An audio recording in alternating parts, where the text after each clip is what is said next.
বাংলাদেশ। আর এই বাংলাদেশের বাগুড়ায় সদর উপজেলায় রথযাত্রায় বিদ্যুৎপৃষ্টে হয়ে মৃত্যু হলো পাঁচজন মারা গেছে। সেই ছবি কিন্তু একমাত্র ডেলি নিউজের পর্দায় দেখছেন।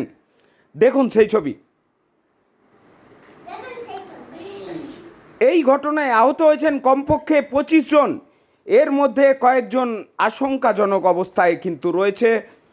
রোববার বিকালে 5টার দিকে সেউজগাড়ি আমতলি মোড়ে এলাকার এই ঘটনা কিন্তু ঘটেছে। দেখছেন সেই ছবি সরাসরি।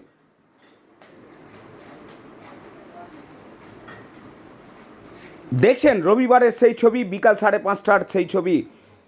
সেউজগাড়ি আমতলি মোড় এলাকার এই ঘটনা। নিহতদের নাম আলোক, আতসী, নরেশ, রণজিতা এবং একজন নারী হাসপাতালে মারা গেছেন বলে এখনও খবর পাওয়া যাচ্ছে। তার নাম পরিচয় এখনও জানা যায়নি।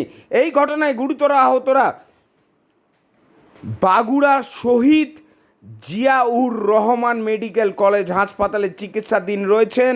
এই সব তথ্য নিশ্চিন্ত করছেন বাগুড়া সদর থানার ভারপ্রাপ্ত কর্মরত শাইহান আলিউদ্দিন। সরাসরি দেখছেন সেই ছবি।